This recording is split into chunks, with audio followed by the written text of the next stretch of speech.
My search led me to the study of the spiritual forces with which all of us are blessed. And it was in this field that I came upon a clue which has enabled me to help millions of people to find their earthly destinies.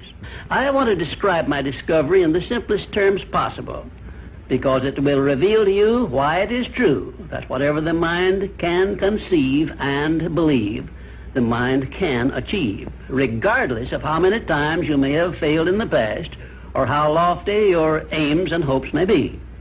I caught my first fleeting glimpse of the profound law which provides the means by which we may choose our own purpose in life and attain it, while I was being coached by Andrew Carnegie during the organization of the Science of Success philosophy. I had just finished telling Mr. Carnegie that I feared he had chosen the wrong person to give the world the first practical philosophy of personal success because of my youth, my lack of education, and my lack of finances. Well, at this point, Mr. Carnegie delivered a lecture that I shall never forget, because it changed my entire life and paved the way for my helping to change the lives of millions of people, some of them not yet born. Let me call your attention to a great power which is under your control, said Mr. Carnegie, a power which is greater than poverty, greater than the lack of education, greater than all of your fears and superstitions combined. It is the power to take possession of your own mind and direct it to whatever ends you may desire. This profound power, Mr. Carnegie continued, is the gift of the Creator, and it must have been considered the greatest of all of his gifts to man, because it is the only thing over which man has the complete and unchallengeable right of control and direction. When you speak of your poverty and lack of education, Mr. Carnegie explained, you are simply directing your mind power to attract these undesirable circumstances, because it is true that whatever your mind feeds upon, your mind attracts to you. Now you see why it is important that you recognize that all success begins with definiteness of purpose, with a clear picture in your mind of precisely what you want from life. Then Mr. Carnegie continued his speech with a description of a great universal truth which made such an impact upon my mind that I began then and there to give myself a new outlook on life and set up for myself a goal so far above my previous achievements that it shocked my friends and relatives when they heard about it. Everyone, said Mr. Carnegie, comes to the earth plane blessed with the privilege of controlling his mind power and directing it to whatever ends he may choose. But, he continued, everyone brings over with him at birth the equivalent of 2 sealed envelopes, one of which is clearly labeled, the riches you may enjoy if you take possession of your own mind and direct it to ends of your own choice. And the other is labeled, the penalties you must pay if you neglect to take possession of your mind and direct it. And now let me reveal to you, said Mr. Carnegie, the contents of those 2 sealed envelopes. In the one labeled riches is this list of blessings. 1, sound health. 2, peace of mind. 3, a labor of love of your own choice. 4, freedom from fear and worry. 5, a positive mental attitude. 6, material riches of your own choice and quantity. In the sealed envelope labeled penalties, Mr. Carnegie continued, is this list of the prices one must pay for neglecting to take possession of his own mind. 1, ill health. 2, fear and worry. 3, indecision and doubt. 4, frustration and discouragement throughout life. 5, poverty and want. 6, and a whole flock of evils consisting of envy, greed, jealousy, anger, hatred, and superstition. Now, my mission in life is to help you and everyone who needs my help to open up and use the contents of the sealed envelope labeled riches. And the starting point from which you must take off if you wish to write your own ticket from here on out for the remainder of your life, I will describe for you in these simple instructions. 1, procure a neat pocket-sized a notebook, something on the order of this one here, loose leaf affair. And on page 1, write down a clear description of your major desire in life, the one circumstance or position or thing which you will be willing to accept as your idea of success. And remember before you begin writing that your only limitations are those which you set up in your own mind or permit others to set up for you. And 2, on page 2 of your notebook, write down a clear statement of precisely what you intend to give in return for that which you desire from life. And then start in right where you stand now to begin giving. And 3, memorize both of your statements, what you desire and what you intend to give in return for it, and repeat them at least a dozen times daily. And always end your statements with this expression of gratitude for the blessings with which you were gifted at birth. I ask not, O divine providence, for more riches, but more wisdom with which to accept and use wisely the riches I received at birth in the form of the power to control and direct my mind to whatever ends I desire. If you are not too successful or self-satisfied to accept and express this profound prayer, if you accept it and express it in the same spirit of humble sincerity in which I pass it on to you, a new and a better world will reveal itself to you. A world in which you will see reflected the circumstances and the things which you yourself have created. And now let me close this, our first visit, with my favorite expression of gratitude. O divine providence, I ask not for more riches, but more wisdom with which to make wiser use of the riches you gave me at birth, consisting in the power to control and direct my own mind to whatever ends I desire. My name is W. Clement Stone. As General Manager of the Napoleon Hill Associates, it is my privilege to introduce you to Napoleon Hill. How do you do? I'm very happy to have this personal visit with you. Won't you be seated, please? And now, may I request that you forget all your problems and just relax while I bring you the master key with which you may unlock the door to any opportunity that your mind can conceive. The master key consists of 17 principles, the first of which is definiteness of purpose. Right here at the beginning of our visit, I'm going to make you a promise.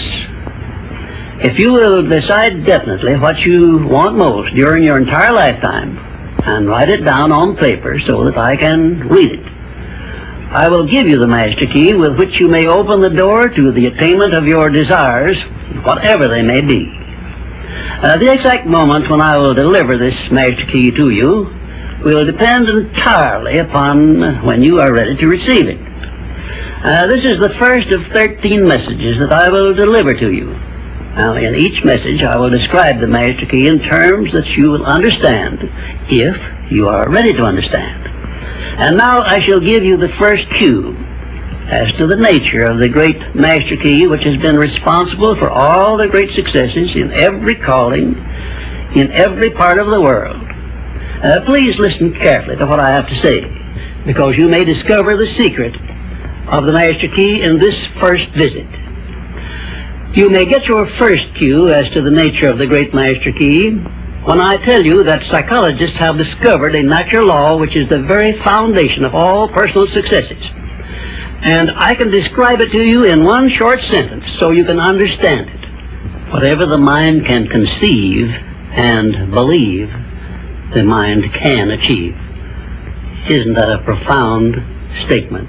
You will notice that it says nothing about the need for education, but simply that whatever your mind can conceive and believe, your mind can achieve.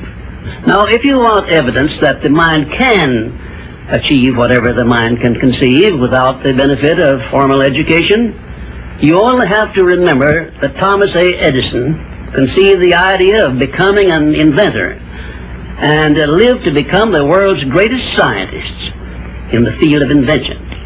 with only 3 months of common school education. When I first heard Andrew Carnegie describe this natural law, which makes it possible for you and I and everyone else to write his own price tag in life and attain it, I became so enthused over it that I began to search for the power back of it, and my curiosity led me finally to the discovery of the master key, which I shall reveal to you if you are ready to receive it. My search led me to the study of the spiritual forces with which all of us are blessed, and it was in this field that I came upon a clue which has enabled me to help millions of people to find their earthly destinies. I want to describe my discovery in the simplest terms possible, because it will reveal to you why it is true that whatever the mind can conceive and believe, the mind can achieve, regardless of how many times you may have failed in the past or how lofty your aims and hopes may be.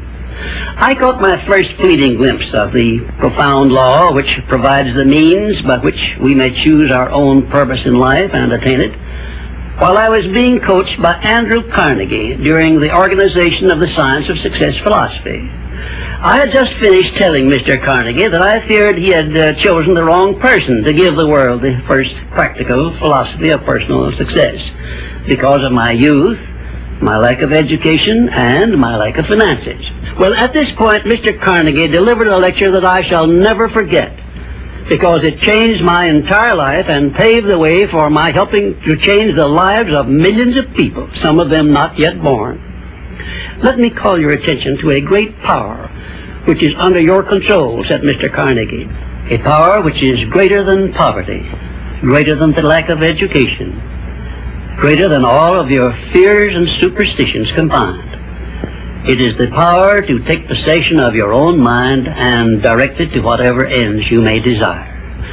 This profound power, Mr. Carnegie continued, is the gift of the Creator, and it must have been considered the greatest of all of His gifts to man, because it is the only thing over which man has the complete and unchallengeable right of control and direction. When you speak of your poverty and lack of education, Mr. Carnegie explained, you are simply directing your mind power to attract these undesirable circumstances, because it is true that whatever your mind feeds upon, your mind attracts to you. Now you see why it is important that you recognize that all success begins with definiteness of purpose, with a clear picture in your mind of precisely what you want from life. Then Mr. Carnegie continued his speech with a description of a great universal truth which made such an impact upon my mind that I began then and there to give myself a new outlook on life, and set up for myself a goal so far above my previous achievements that it shocked my friends and relatives when they heard about it. Everyone, said Mr. Carnegie, comes to the earth plane blessed with the privilege of controlling his mind power and directing it to whatever ends he may choose. But, he continued, everyone brings over with him at birth the equivalent of 2 sealed envelopes, one of which is clearly labeled, the riches you may enjoy if you take possession of your own mind and direct it to ends of your own choice, and the other is labeled, the penalties you must pay if you neglect to take possession of your mind and direct it. And now let me reveal to you, said Mr. Carnegie, the contents of those 2 sealed envelopes. In the one labeled riches is this list of blessings. 1, sound health. 2, peace of mind. 3, a labor of love of your own choice. 4, freedom from fear and worry. 5, a positive mental attitude. 6, material riches of your own choice and quantity. In the sealed envelope labeled penalties, Mr. Carnegie continued, is this list of the prices one must pay for neglecting to take possession of his own mind. 1, ill health. 2, fear and worry. 3, indecision and doubt. 4, frustration and discouragement throughout life. 5, poverty and want. 6, and a whole flock of evils consisting of envy, greed, jealousy, anger, hatred, and superstition. Now, my mission in life is to help you and everyone who needs my help to open up and use the contents of the sealed envelope labeled riches. And the starting point from which you must take off if you wish to write your own ticket from here on out for the remainder of your life, I will describe for you in these simple instructions. 1, procure a neat pocket-sized notebook, or something on the order of this one here, loose leaf affair. And on page 1, write down a clear description of your major desire in life, the one circumstance or position or thing which you will be willing to accept as your idea of success. And remember before you begin writing that your only limitations are those which you set up in your own mind or permit others to set up for you. And 2, on page 2 of your notebook, write down a clear statement of precisely what you intend to give in return for that which you desire from life. And then start in right where you stand now to begin giving. And 3, memorize both of your statements, what you desire and what you intend to give in return for it. And repeat them at least a dozen times daily. And always end your statements with this expression of gratitude for the blessings with which you were gifted at birth. I ask not, O divine providence, for more riches, but more wisdom with which to accept and use wisely the riches I received at birth in the form of the power to control and direct my mind to whatever ends I desire.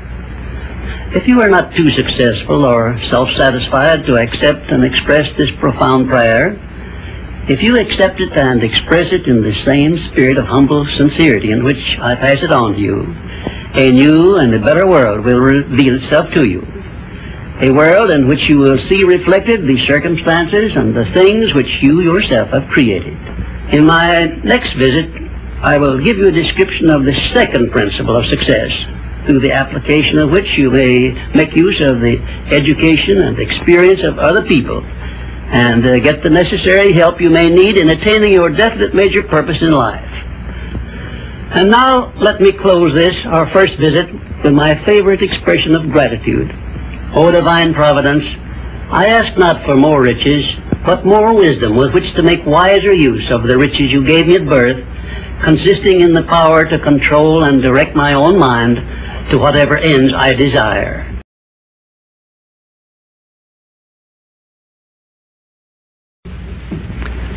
We come now to the second of the 17 principles which lead to the master key with which you may open the door to the attainment of your definite major purpose in life. This principle of success is called the mastermind principle. I want you to understand the nature of the mastermind principle because you must use it before you can take possession of the master key. An understandable definition of the mastermind is this. It consists of 2 or more people who work in perfect harmony for the attainment of a definite purpose. Now, here are some interesting facts about the mastermind which give you an idea of how important it is and how necessary that you embrace this principle and make use of it in attaining success in your chosen occupation. First of all, it is the principle through which you may borrow and use the education, the experience, the influence, and perhaps the capital of other people in carrying out your own plans in life.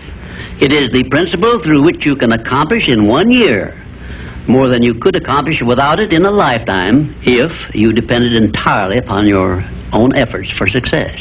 And I have heard well-informed Bible students say that the first known application of the mastermind was that which existed between the Nazarene and his 12 disciples. Of one fact I am absolutely sure. When you form a true mastermind alliance with others and work with them in a spirit of perfect harmony, you can draw freely upon the spiritual forces within you in carrying out your plans and desires. I also know that the mastermind principle can give you absolute protection against failure, provided always that your purpose in using this principle is beneficial to all whom you influence. In my research while organizing the science of success, I had the collaboration of practically every outstanding successful man this country has produced during the past 50 years. And I can tell you definitely that their success was due in the main to their knowledge and application of the mastermind principle. I wish also to call your attention to the fact that our great American way of life and our unmatchable system of free enterprise have been built upon the mastermind principle. The greatest document ever conceived by the mind of man is a perfect example of the mastermind principle in action. It is the Declaration of Independence, and the best evidence of the importance of maintaining perfect harmony in a mastermind alliance may be found in the fact that the 56 men who signed the Declaration of Independence knew full well that it might turn out to be either a license of freedom for all mankind or a death warrant which would cause each of the signers to be hanged. Now let us see how the mastermind principle has brought success to people whom we all know. First, consider when Kate Smith began her career as a singer. She had difficulty in earning enough from her singing to pay her living expenses. And she perhaps never would have made her singing pay if she had not discovered and applied the mastermind principle, which gave her access to the master key to success when she formed a mastermind alliance with Ted Collins. And according to a report I saw in Reader's Digest, Kate Smith has earned upwards of $30 million, and she is still in the upper brackets of income. Two, I remember when Edgar Bergen and that cute little block of wood known as Charlie McCarthy used to play anywhere they could get an engagement. And I rather suspect that often all they got for their services was a meal. But Edgar Bergen is a smart man in the field of entertainment. So he formed a mastermind alliance which introduced him and Charlie to millions of people by radio and television. And I suspect he is not concerned about money any longer. And you may be surprised when I tell you that the great Ford industrial empire started with the formation of a mastermind alliance between Henry Ford and his wife. At the beginning of his career, Henry Ford was shy and lacking in self-confidence. It was Mrs. Ford who inspired Henry Ford with the faith and the courage to go ahead with the perfection of his horseless carriage. Although his relatives and neighbors generally tried to discourage him from wasting his time with the contraption, as they called it. 4, the Federation of States, known as the United States of America, is the richest and the most powerful nation civilization has yet produced. And the secret of our strength and riches consists in our form of government through which all our states function in a spirit of harmony based on the mastermind principle through a central federal government located at Washington. And now a word to you personally. If you work for a salary or wages, you have a marvelous opportunity to promote yourself into a higher income and a more responsible position by forming a mastermind alliance with your associate workers, including the management. In my next visit, I will give you further instructions on how to apply the mastermind principle so as to increase your own income and promote yourself to a higher position with the full cooperation of your management. Yes, that is correct. I will show you how to write your own price tag, fix your own wages, establish your own working hours, and give yourself financial independence. But right now, I want you to do 3 things before our next visit. First, decide definitely where you wish to be and what you wish to be doing during the next 3 years. And second, decide how much money you desire to be making and what you are going to do to earn it. And third, form a mastermind alliance with at least one person in your immediate family and at least one other person among those to whom you are selling your services. By taking these 3 steps, you will have gone a long way toward appropriating the great master key to success. There is no such thing as something for nothing. Everything, including your personal success, has a price that must be paid. And the only price you are requested to pay for the present is the effort necessary to do 3 simple things that I have suggested. Now, before you begin to take the 3 steps I have suggested, there is one important fact I wish you to remember, and it is this. Control your mental attitude and make yourself friendly and agreeable with everyone with whom you are closely associated if you expect friendly cooperation in return. Indifference cannot create a mastermind alliance for you. A negative mental attitude can bring you nothing but failure. Remember always, you are where you are and what you are because of your mental attitude in which you relate yourself to other people. Remember also, your mental attitude is the one and the only thing over which you have complete control. Success is something which has to be planned, and success is something which has to be earned in advance. True, there is such a thing as luck, but just remember that luck is something you can create for yourself if you know the rules and follow them just as I give them to you. Remember, too, that success in the higher brackets of achievement is something that can be had only by taking others along with you. And the best definition of success, which I know, is this. Success is the knowledge with which to get whatever you want from life without violating the rights of others and by helping others to acquire it. There is a known formula for the attainment of success, and it is as definite and certain as are the rules of mathematics or the principles of science. My purpose in these visits is to bring you that formula in simple terms that you can understand and apply. But I can never give you that for which you are not ready. If you are ready to advance into the higher brackets of success, you will recognize this fact by your willingness to follow the simple instructions I shall give you as we go along. If Kate Smith had not been ready for success when she formed a mastermind alliance with Ted Collins, he couldn't have brought her success.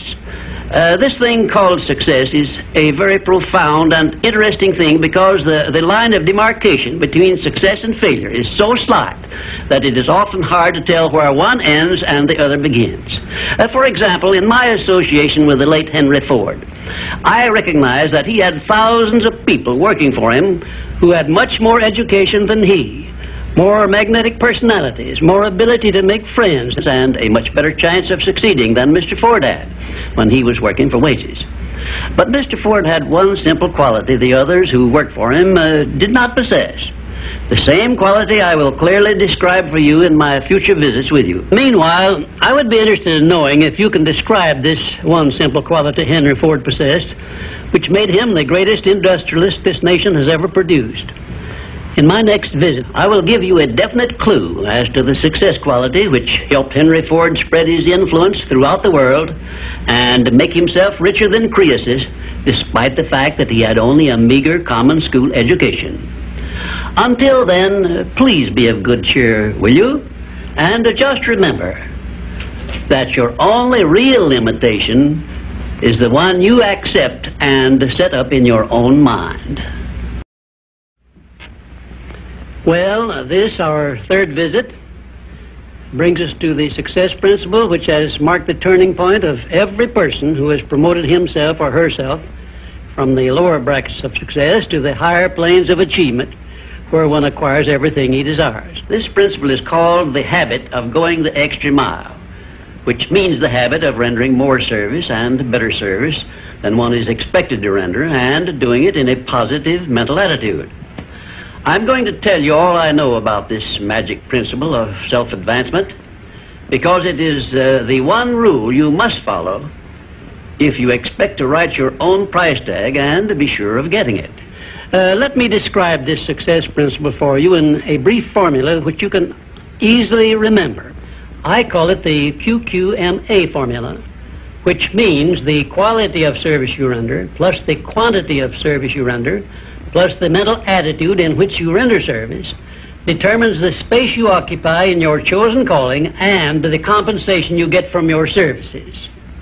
If you will examine carefully the people whom you know to be unusually successful, you will discover that they follow the QQMA formula, although they may do so unconsciously. Now, I wish to give you a big advantage over those who follow this formula unconsciously. I wish to show you how to make use of it deliberately with purpose of forethought, so you may make the principle pay off in a big way and do it quickly. Now I shall tell you some of the benefits you will enjoy by following the habit of going the extra mile. 1, this habit will bring you to the favorable attention of those who can and will provide you with opportunities to promote yourself into a better circumstance. 2, it will place back of you that great natural law of increasing returns through which the service you render will bring back greater than average compensations. And 3, following this habit will make you indispensable in your chosen occupation or calling. Therefore, it will place you in a position to write your own ticket. And 4, This habit will help you to excel in your line of work, because each time you render service, you endeavor to do a better job than you did previously. And 5, if you work for a salary or wages, this habit will give you preference when work is slack and others are laid off. And 6, it will help you to benefit by the law of contrast, because the others around you will not be going the first mile, let alone the second mile. And 7, following this habit of doing your very best in all of your efforts and doing it in a pleasing mental attitude will improve your personality and make you liked by others. And 8, it will also help you to develop a keen, alert imagination, because you will be continuously seeking new and better ways of rendering useful service. 9, it will inspire you to move on your own personal initiative instead of waiting to be told what to do, a habit which is the first step in leadership in all callings.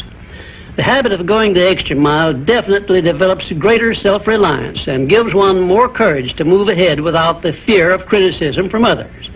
And here is one thing it does, which, if it benefited you in no other way, would justify you in adopting it. It helps you to master the destructive habit of procrastination, the one habit which heads the list of causes of failure. 12, going the extra mile influences other people to respect your integrity and inspires them to go out of their way to cooperate with you in a friendly spirit.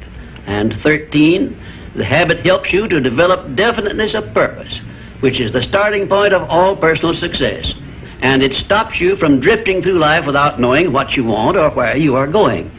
And number 14, and here is the grand payoff which this habit gives you. It provides you with the one and only excuse for asking for a promotion to a better station in life or a higher pay. Obviously, if you are doing no more than you are being paid for, then you are receiving pay for all to which you are entitled. And you have not a single excuse for asking for more pay or a better position. You understand this point and appreciate its significance, do you not? 15, last but not least, the habit of going the extra mile conditions your mind to maintain a mastermind alliance with others. Ever so often I hear people complain about their not receiving favorable breaks in their relations with others. I never hear this sort of complaint from one of my students of the science of success, nor from anyone who has ever read any book that I have written, because all of my students have learned the secret of how to create their own favorable breaks. They do it by following the habit of going the extra mile. I can tell you frankly, I have never received a major favorable break during my entire life that did not come from having applied the principle of going the extra mile. Sometimes I hear people complain also that their positions are such that they are not permitted to go the extra mile. And my counsel to these people is always the same. Change positions and market your services where it pays to go the extra mile. I am sincere in giving this advice because I know that no one can do better than earn a mere living unless and until he begins going the extra mile. During my business career, I suppose I have employed at one time or another at least a score of private secretaries, all of whom followed the habit of going the extra mile. But I have never been able to keep but one of those secretaries for more than a year because invariably they promoted themselves into better paying jobs elsewhere, and they did so with my full blessings. The one exception is my present chief secretary, who has been with me for over 10 years. I married her to make sure I wouldn't lose her. The reason I know definitely that the habit of going the extra mile is a sound procedure is the fact that I have checked this principle, as I did all of the other 16 success principles, to make sure they were in harmony with natural laws. I can give you a fine example of how nature forces man to go the extra mile in order that he may produce the food with which to exist. The farmer, for example, must follow the habit of clearing the ground, fencing it, plowing it, and planting the seed at the right season of the year, all of which he must do in advance without compensation of any kind. If he does his part of the work properly, he then hands the job over to nature, sits down and waits for her to do her part, and within a brief period, nature germinates the seed the farmer plants, matures it, and yields back to him the seed he planted, plus perhaps an increase of 100 times that amount, to compensate him for having gone the extra mile. Thus we see that the law of increasing returns comes to the aid of the man who goes the extra mile. And this principle applies the same in rendering service in a job as it does in the fields of a farmer. If the farmer did not follow the habit of going the extra mile, the human race would starve to death in one season. And I am sure you will agree that any time we can copy Mother Nature's habits, we will not go wrong in doing so. You now have a possession of the third principle of personal achievement, which brings you 3 steps nearer the secret by which you may take possession of the master key to success. In order that you may test the magic power of this third principle, I'm going to offer you a suggestion which may bring you such overwhelming success that you will not need to attend further visits with me. My suggestion is this. First, start tomorrow in whatever occupation you are engaged to render some form of useful service to someone near you which you are not expected to render and for which you neither expect nor ask for compensation. And 2, render this service in a pleasing mental attitude which will show clearly that you enjoy doing it. And 3, follow this practice 7 days in succession, and then notice what a changed atmosphere you will enjoy in your association with those nearest you. In carrying out these instructions, do not make known your plan to anyone, but go ahead and do it in the most natural way possible. And by the end of the 7th day, you will find yourself so much happier and so much better liked by those around you that you will never desire to give up the habit. Then you will be within easy reach of the supreme secret of success, which comes through the master key to success. In my 4th visit with you, I will give you a very definite clue as to the means by which you may appropriate and use the great master key. And in this same clue, I will introduce you to the source of a form of power which does not recognize the word impossible and helps you to transmute all failures and defeats and all adversities into assets of great benefit to you. And now, until our next visit, may I remind you that if you believe it, you can do it. We come now to the 4th visit, where I shall introduce you to your greatest asset, and with this introduction, the master key to success will be within your easy reach. I say this is your greatest asset because it is the 4th of the 17 success principles with which you may tap and draw upon the supreme power which created you and runs this entire universe. The name of this principle is applied faith, and I want you to remember it is not something I am bringing to you, but it is something you already possess, although you may not have made use of it in the past. And now let me tell you what applied faith is and what you can do with it. Applied faith is the mental attitude wherein you may clear your mind of all fears and doubts and direct it to the attainment of whatever you desire in life. In our 1st visit, I told you that you and I and every person were blessed with the privilege of complete control over but one thing, and that is the exclusive right to take possession of our own minds and direct them to the attainment of whatever we desire in life. Applied faith is a mental attitude we must cultivate and maintain before we can take complete possession of our minds. It is the means by which we may break the seal of that envelope I mentioned in our 1st visit and take full possession of the 6 forms of riches we get in return for taking possession of our minds and using them. Those 6 riches were, as you may remember, sound health, peace of mind, a labor of love of your own choice, freedom from fear and worry, a positive mental attitude, and material riches of your own choice and quantity. We are now, this very moment, standing in front of the gateway which can be opened only with the great master key to success. And I'm giving you the closest clue I have yet mentioned as to how you may take possession of this key. In order that you may condition your mind to embrace and use applied faith, you must understand that there are 2 ways in which you can use faith. You can put it into reverse gear and use it in a negative way by allowing your mind to dwell upon the circumstances and the things you do not want, such as poverty, ill health, failure, defeat, And this is precisely what the majority of people do, which explains why the majority of people go through life in misery and want. Or you can take possession of your mind and direct it to think of the 6 riches which came over with you in that sealed envelope. And you will attract these riches to bless and serve you all through your life. Isn't it a strange fact that most people make a negative application of their great power of faith by thinking about and believing in poverty, ill health, fear, failure, and defeat, when it would be so easy for them just to change their thinking over to the circumstances and things they desire? Now let me give you a description of the one thing which represents the main difference between a successful person and a failure. Please listen carefully and think for yourself as I speak, because failure to recognize the truth I am about to give you is the starting point of most failures. Successful people in all occupations, all professions, and all callings have one trait which distinguishes them from the failures. It is their capacity for belief. The failures see the hole in the donut, but do not see the donut around the hole. The successes see the hole also, but they see the donut around the hole.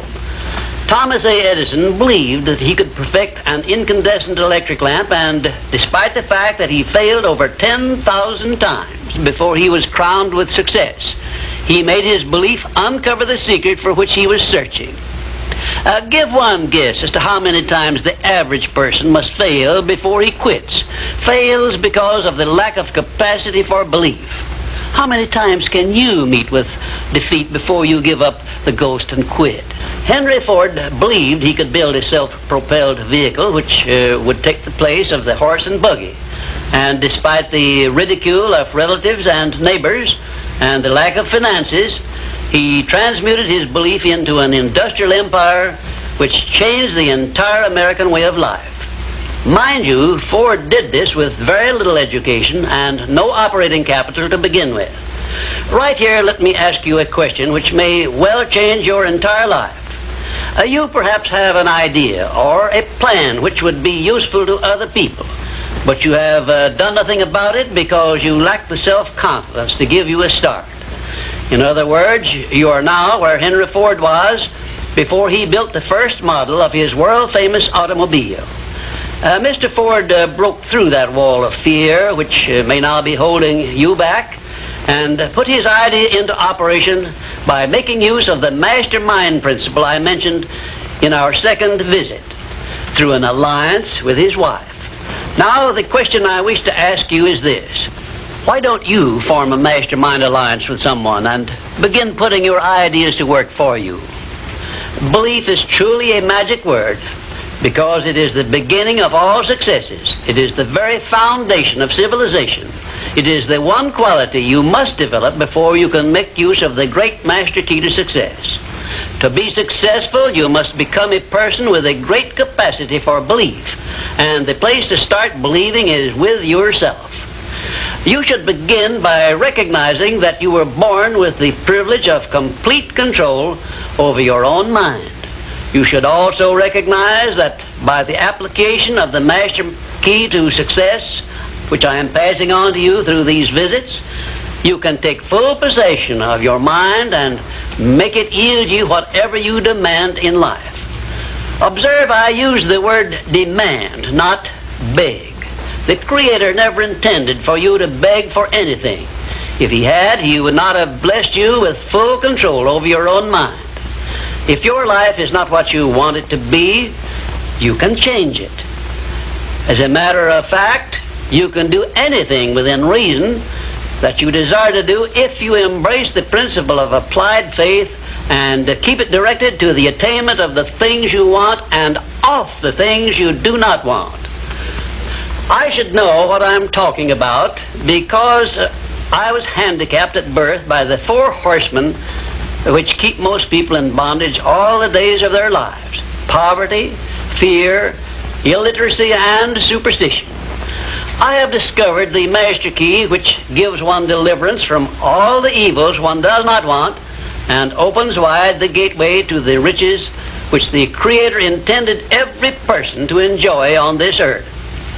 Applied faith is the only means by which the master key can be appropriated and used. Therefore, I give you these instructions through which you may create a mental attitude which is favorable for the expression of faith.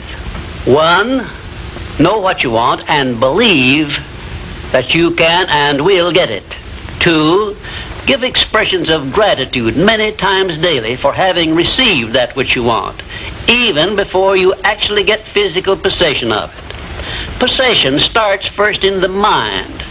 Please remember this. 3rd, keep your mind open for hunches from within. And when you are inspired to action, do not wait, but move on your own personal initiative at once. Remember, there can be no application of applied faith without action. 4th, when overtaken by defeat, as you may be many times, remember that man's faith is tested many times before he is crowned with final victory. And accept your defeat as nothing more than a challenge to keep on trying. And 5, a burning desire for the things or circumstances you want is the starting point of all applied faith. Be definite, believe, and act. And keep on acting if at first you meet with defeat. 6, when doubt creeps into your mind, remember that whatsoever a man believeth, that shall he also reap. Remember, faith is not something you get. Faith is something you already have. But you may be using it in reverse gear by believing in the circumstances and things you do not want, the things you fear. Remember also that faith is guidance only. It is not a power which will bring you what you want, but a power that can guide you to go after what you want and get it. Remember, too, that your faith is limited only by your own capacity to believe. You can do whatever you make up your mind to do. I believed I could give the world a practical philosophy of success which would free men and women from their fears and limitations. I stood firmly back of that belief through 20-odd years of effort and saw my belief give freedom to millions of people. Do the thing, said Emerson, and you shall have the power. May I paraphrase this great truth by saying, believe and you shall receive. And now, until our next visit, will you please remember that your life is exactly what you make it by your own mental attitude.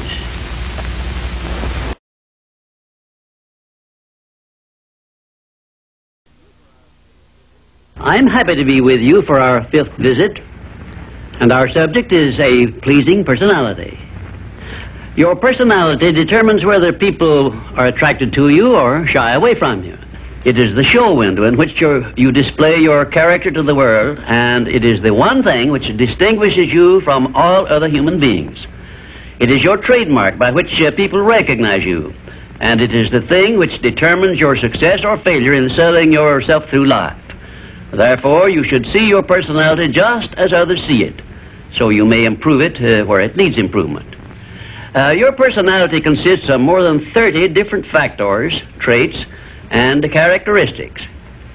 Because of the limit of time I can devote to this visit with you, I can mention only the more important of your traits of personality. But before I begin to describe these traits, I want you to know that every trait which goes into your personality is under your control, and you can improve it so it will be whatever you want it to be. Let us start with the most important trait of your personality, your mental attitude. This is the trait with which you attract people to you and cause them to like you, or repel them and cause them to dislike you. Your mental attitude must be positive if you attract people to you. How do other people know whether your mental attitude is positive or negative, you may ask? Well, the answer is easy. First of all, other people tune in and pick up your mental attitude by telepathy without your saying a word or making a move. But there are other ways they can tell whether your mental attitude is negative or positive. You disclose this information by the tone of your voice, whether it is pleasant or harsh, by the expression on your face, whether it is soft and pleasing or harsh and scowling, by the courtesy and consideration you show other people, or the lack of these. So you see, there is no escape from revealing to others the exact nature of your personality. The next most important trait of your personality consists of your flexibility, of your mental attitude, or your lack of it. If you have flexibility, you adjust yourself to all the circumstances in your relations with others without losing your composure or allowing yourself to become irritable or angry. Just remember, if you have flexibility of your mental attitude, it will be impossible for anyone to make you angry or to irritate you without your consent or cooperation. Now, this is worth knowing, isn't it? You cannot control the actions of other people which might justify you in becoming irritated by them, but you can control your reaction to all such circumstances by exercising your trait of flexibility. And you will observe that all people in the higher brackets of success have this flexibility, and they do control their reaction to the influences of other people. The third most important trait of a pleasing personality is the ability to control and direct your emotion of enthusiasm. Enthusiasm is one of the means by which you can give forcefulness to your words, but you must be able to turn it on and off at will as definitely as you can turn on and off water at the spigot. Uncontrolled enthusiasm often makes people boresome. It also may open wide the window to one's mind through which other people may enter and influence one in ways he does not wish to be influenced. The fourth most important trait of a pleasing personality is a sincerity of purpose. The person who is not sincere in all relationships with others is soon detected and rejected, because no one is attracted to the person who thus endeavors to deceive others. Sincerity is one quality of character which cannot be successfully faked, not even by the most astute rascal or the most efficient actor, because insincerity evermore carries with it some warning sign which other people recognize. You have only to go back into your own experience with insincere people to prove the truth of what I have stated. There are 26 other important traits which give one a pleasing personality, but I do not have time to give them to you in this visit. Now let us turn our attention to some of the common habits which destroy a pleasing personality. Please check yourself as I describe these negative habits, and you may make discoveries about yourself sufficient to enable you to rebuild your entire personality so it will become a master salesman in your behalf. One of the most destructive habits which make one's personality objectionable is that of breaking in and running away with the conversation when others are speaking. And 2, sarcasm, expressed by insinuations and wisecracks which are not so wise, is near the head of the list of habits which give one a negative personality. And 3rd, vanity expressed by either words or actions is sure to make one unpopular. And 4, indifference in listening while others are speaking is sure to be noticed and resented. It is more profitable to be a good listener than it is to be a good talker, because one is always apt to learn something while listening to others, but never learns anything from hearing himself talk. 5, the attempt to flatter where flattery is obviously not deserved will bring quick resentment from others. Also, it will put them on notice, if they are wise, that the flatterer wants something he perhaps should not get. And 6, the habit of finding fault with the world at large and people in general is never a popular habit, and it is no part of a pleasing personality. It is far better to direct conversation to the circumstances and things which are right than to complain of those which one believes to be wrong. And 7, one of the very worst habits which destroy a pleasing personality is that of openly and directly challenging those with whom one may not agree, where there is no obvious reason for doing so, except the desire to be on the opposite side. And 8, the habit of volunteering unsolicited advice to others who have not requested it can make one an intolerable bore. Free advice usually is considered to be worth just what it costs, which is nothing but the patience with which to listen to it. And 9, the habit of speaking of one's physical ailments Worries and personal problems may be tolerated by others, but this habit will never make one welcome or pleasing. If you wish to make yourself welcome in your relations with others, manage to talk about things which interest and concern those to whom you are speaking. You will never be boresome to the person to whom you are speaking of himself and the things which interest him, a truth which all master salesmen understand and respect. And 10, the habit of endeavoring to convey an impression of superiority through the use of words and topics unfamiliar to others is a surefire destroyer of popularity. If you wish to sell yourself to others successfully, you must negotiate with them on their own level through terms which they understand. And 11, envy of those who are successful is a trait which destroys a pleasing personality. The truly great men and women have all been known to be generous, sympathetic, and joyous in connection with the good fortunes of others.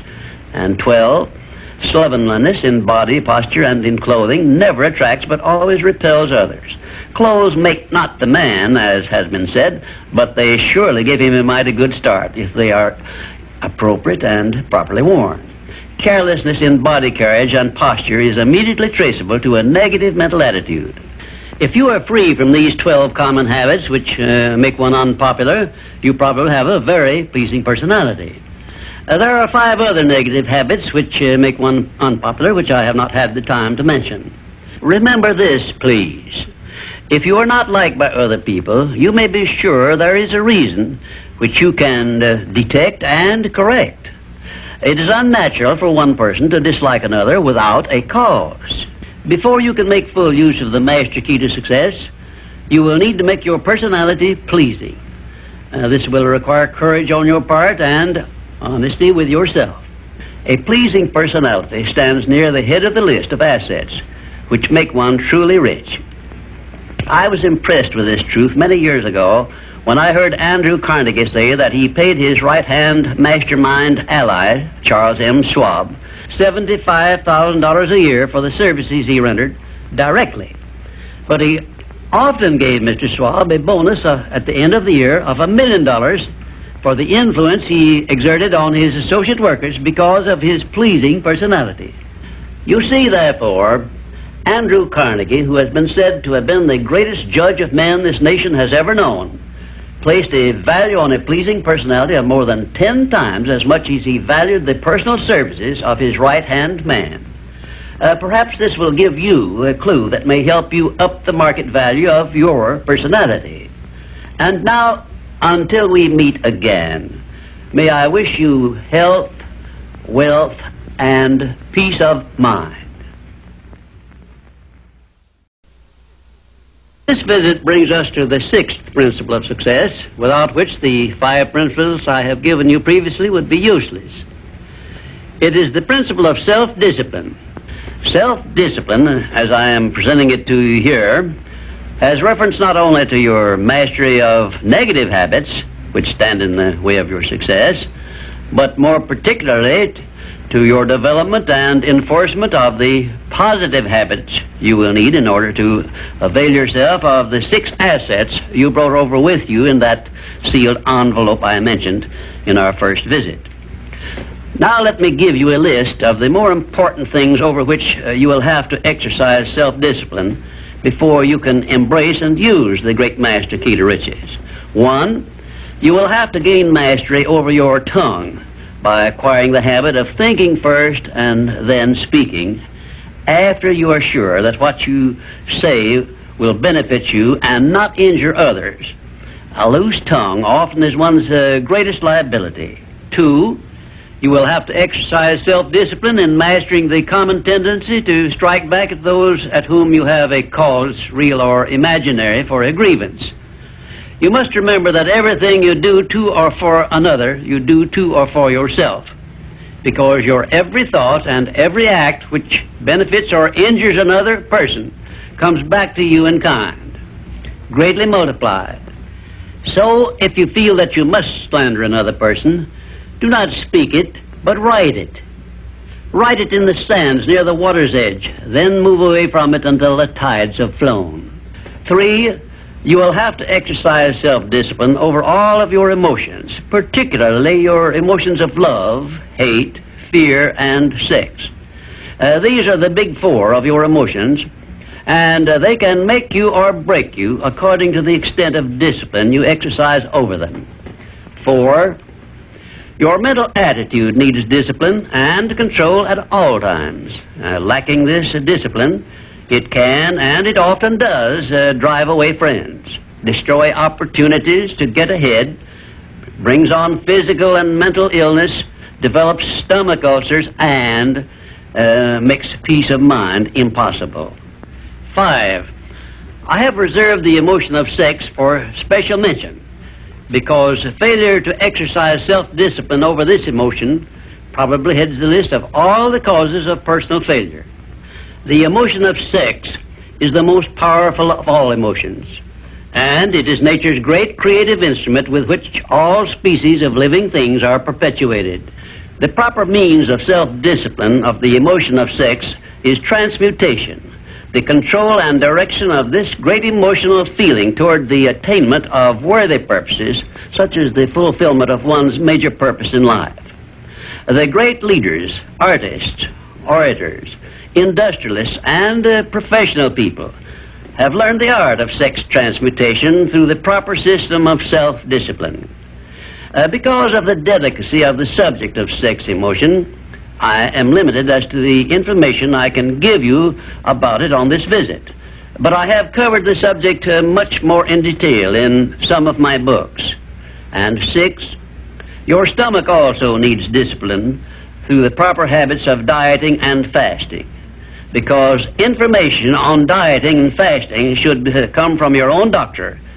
I will not go into details concerning them, except to call your attention to the need for knowledge on this subject. Personally, I attribute my sound physical health mainly to the habits of dieting and fasting, which I have developed through the years. And 7, you will need to exercise self-discipline in relation to religion and politics, because our country, which is the most acceptable form of society civilization has yet produced, is made up of people of varying beliefs in connection with both of these subjects. To be happy and prosperous in our country, we must learn to live and to let live, to give others the privileges we ask and demand for ourselves. And this often calls for strict discipline over self.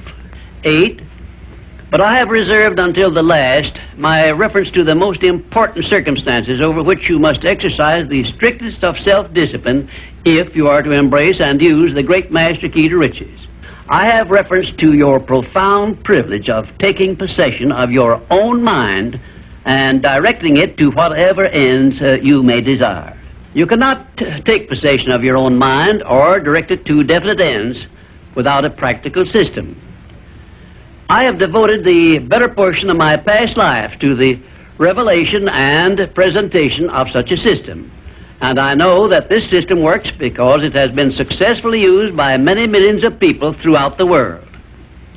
The system is not only practical and workable, but it is so simple that anyone who is ready for it may master it and use it successfully. Its use does not call for a genius nor a great amount of formal education. It calls only for a will to take possession of one's own mind and a definite purpose to which the mind is to be directed. Self-discipline by Thomas A. Edison made him the world's greatest inventor, who revealed to mankind during the first half of the 20th century more of nature's secrets than had been uncovered during the entire previous history of civilization. Self-discipline carried Wilbur and Orville Wright through a multitude of failures and enabled them finally to give the world its first practical airplane, an achievement which has made the world smaller and changed the entire trend of civilization. Self-discipline helped Helen Keller to triumph over deafness, blindness, and dumbness, a combination of afflictions such as most people never experience. Self-discipline helped me to carry on through years of heart-aching discouragement and defeat, and give the world the first practical philosophy of success based on the know-how gained by hundreds of men and women who spent a lifetime by the trial and error method in discovery of the principles which lead to personal success. Self-discipline is among the top-ranking features of all the great religions, including, of course, the Christian faith. And there are some people who believe that our major purpose on earth is that of developing wisdom through struggle and self-discipline. One thing is certain: no one ever becomes very wise without the aid of self-discipline, and no one ever finds peace of mind and happiness without the strict exercise of self-discipline. Self-discipline is the only means of transmuting sorrow into faith. It is the only means by which we may transmute hatred of others into the milder emotion of sympathy for them. It is the only means by which we may reveal and profit by the seed of an equivalent benefit which comes with every adversity and every defeat. It is the only means by which we may shut out of our minds the deadly effects of past experiences of suffering and unpleasantness. And it is the means by which we may discover that other self we carry around with us, that self which has great capacity for belief and does not become influenced by failure and defeat. Self-discipline can give us freedom from the fear of death, the most difficult to master of all of our fears. It can free us from the disease of hypochondria, the fear of imaginary illness with which so many people suffer and sometimes die. Self-discipline is the means by which we may think our own thoughts, live our own lives as we wish to live them, and remain forever free from the evils of fears and limitations which we have inherited from the dark ages before the dawn of civilization. The Creator never gives one an asset or benefit without passing along with it the means by which it may be embraced and used. Self-discipline, therefore, is the means by which the Creator provided us with a method of embracing and using the only thing over which we have unchallengeable control, the power of our own thoughts. And now, until our next visit, may I remind you that the habit of taking the line of least resistance makes all rivers and some men crooked. Well, this brings us to the 7th visit, and I hope to hand you the master key to success before I finish, because my subject will lead you so near to the master key that you will be apt to recognize it. As I have suggested in previous visits, a positive mental attitude can clear away all obstacles which stand between you and your major purpose in life. Because of the importance of the subject of our visit, I shall not only tell you that a positive mental attitude heads the entire list of the 12 great riches in life, but I am going to give you explicit instructions as to what you must do to keep your mind positive. In all the success books I have written, I have never suggested to my readers what they should do without clearly telling them how to do it. Are you ready? If you are ready, this visit may bring the most important change in your life you have ever experienced. 1.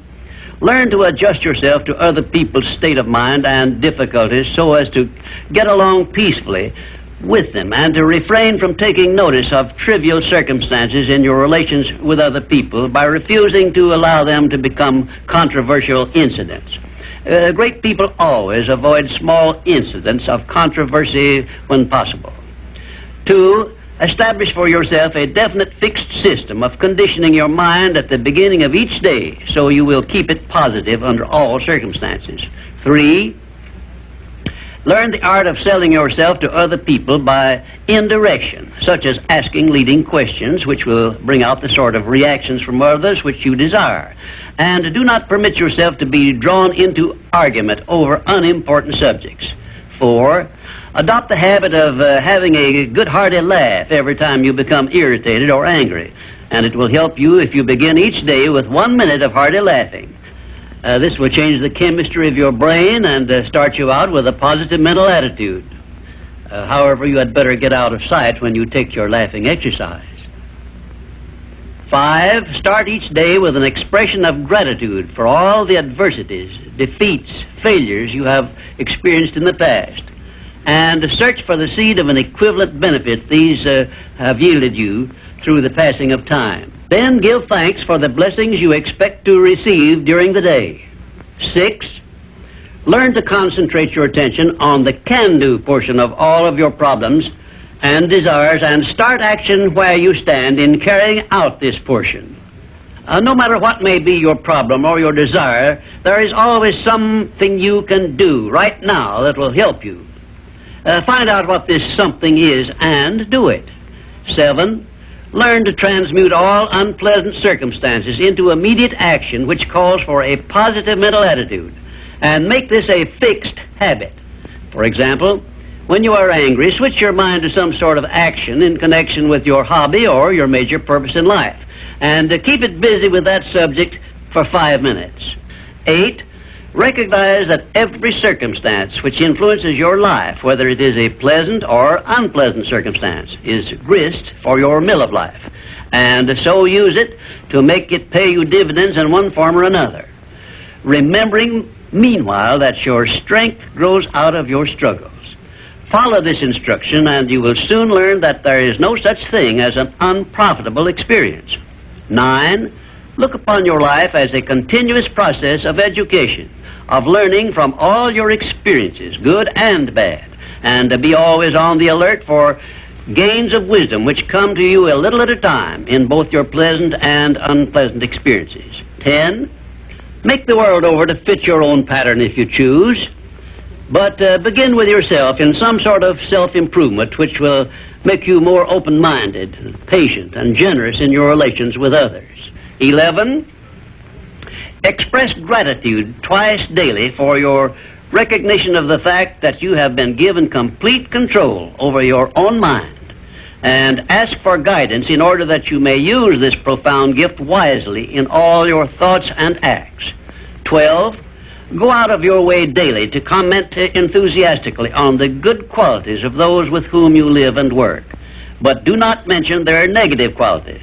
Then observe with benefit to yourself how quickly others will begin to concentrate on your good qualities.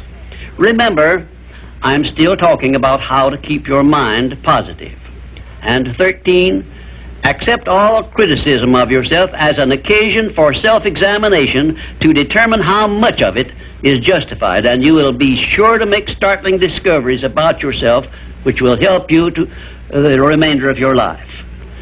14, do not accept from life or anyone else anything you do not desire.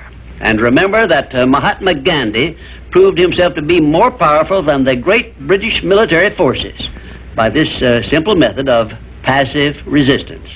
15, remember always that there are two kinds of circumstances which cause you to worry. Those you can do something about, and those you can do nothing about. Nothing, that is, except to use passive resistance and refuse to permit them to worry you. 16, keep your mind eternally engaged in thinking of that which you desire most, your major purpose in life, so no time will be left for you to waste on thinking of that which you do not want. And let me digress here while I tell you we are now rubbing elbows with the great master key of success this very moment. And 17, if you should ever be so unfortunate as to feel sorry for yourself, look around until you find someone who is worse off than yourself, and start where you stand to give him help. Make this procedure a habit, and you will witness one of the great miracles of life, because that which you do to or for another, you do to or for yourself. And 18, choose some person whom you consider to be the sort of person you would like to be. Then go to work and emulate that person in every way possible. Great people have always been hero worshippers, but they pick the right sort of people to emulate. 19, cultivate your tone of voice so that your words have a pleasing musical sound. And remember that the sound of your voice is an open window through which other people look into your very soul. It will be a profitable investment if you will get a tape recording machine and record samples of your voice daily while you practice the art of expressing yourself through a friendly sounding voice. If you are engaged in selling, this practice will quickly pay off in monetary dividends. 20. Last, but by no means the least, write out this sentence and paste it in a prominent place where you work and on a mirror where you see yourself in your home. Whatever the mind can conceive and believe, the mind can achieve. Remember also that you are the only person who can provide you with a positive mental attitude. What are you going to do about it? On your answer to this question rests your entire future. Frank Betcher, the author of How I Raised Myself from Failure to Success in Selling, listed enthusiasm as the first of his 13 success objectives, and his enthusiasm became one of his most powerful assets as he learned to use the great self-motivator to be enthusiastic, act enthusiastic. As the eminent teacher and psychologist William James has so conclusively proved, the emotions are not immediately subject to reason, but they are always immediately subject to action. We can achieve nothing important until we have enthusiasm. Now, Dr. Hill will explain how you can develop a feeling of enthusiasm for all that you do. Our 8th visit brings us to the subject of enthusiasm, which may be likened to steam in a boiler, which, when it is controlled and turned on, starts the wheels of machinery into action. Someone has said that knowledge is power. That is only a half-truth, for knowledge becomes power only when it is put into action for the attainment of a definite objective. Enthusiasm is one of the more powerful means by which we may put into action our education, experience, and knowledge. Spoken words without enthusiasm are often ineffective, and sometimes they can be actually boresome, as you of course know if you have noticed the effect a speaker without enthusiasm has on his listeners. I have known lecturers to hold audiences spellbound for 2 hours, yet when members of the audience were asked to tell what the speaker had said, they could not remember. But what they did remember was that the speaker got their attention and held it. And now let me explain why enthusiasm has such a powerful impact upon the minds of those who come under its influence. To begin with, I believe you'll be interested in knowing that your brain and every other person's brain is both a broadcasting station and a receiving station, which sends out thought vibrations and picks up those sent out by other people. When you turn on your enthusiasm, you step up the vibrations of thoughts which go out from your brain so that they reach and affect other people more quickly. As a matter of fact, you can send out thoughts which have been so stepped up with silent enthusiasm that they will reach and influence other people to whom you direct your thoughts. This is a fact which has been known to psychologists for ages, and it is also known to most master salesmen who use this method to condition the minds of their prospective buyers before they ever talk with them. You must have observed that the enthusiasm is very contagious, that it engages the attention of those who come under its influence and causes them to respond in a similar spirit of enthusiasm. I once heard Andrew Carnegie say that if you turned loose one man who thought in terms of intense enthusiasm in an industrial plant employing thousands of people, this man's enthusiasm would very quickly reach and influence every person in the plant. And he said that it made not the slightest difference whether the enthusiasm was negative or positive, constructive or destructive. Then Mr. Carnegie went on to explain that in his selection of employees for promotion to bigger jobs, the first thing he looked for was a man's capacity to express himself in terms of intense enthusiasm. He said that enthusiasm is one of the most important traits necessary for leadership. The most successful lawyers are not necessarily those who know most about the legal profession, but they are those who know how to influence courts and juries with their belief in their cases and have a great capacity for expressing themselves with enthusiasm. When you are introduced to another person, you have a marvelous opportunity to sell yourself favorably to that person by the extent of the enthusiasm you express in accepting the introduction. When you shake hands with another person, you have also a fine opportunity to make a favorable impression by the warmth of enthusiasm you put into that handshake. If there is anything which leaves me flat and unfavorably impressed when I'm introduced, it's an extended hand which feels like a piece of cold ham and acknowledges the introduction with a cold, canned, pleased to meet you, with no signs of enthusiasm back of it. Now, right here, let me give you a brief course in salesmanship, which may be of value to you the remainder of your life. When you meet anyone on whom you wish to make a favorable impression, when it is a stranger you have not previously met or someone with whom you are already acquainted, do these things. 1, turn on your enthusiasm and so modulate your voice with it that you definitely make the other person feel you are happy to communicate with him. 2, when you shake his hand, take a firm grip on it and give it a quick, firm squeeze at the end of each word you express in your greetings. For example, say, "How do you do? I am so very glad to meet you."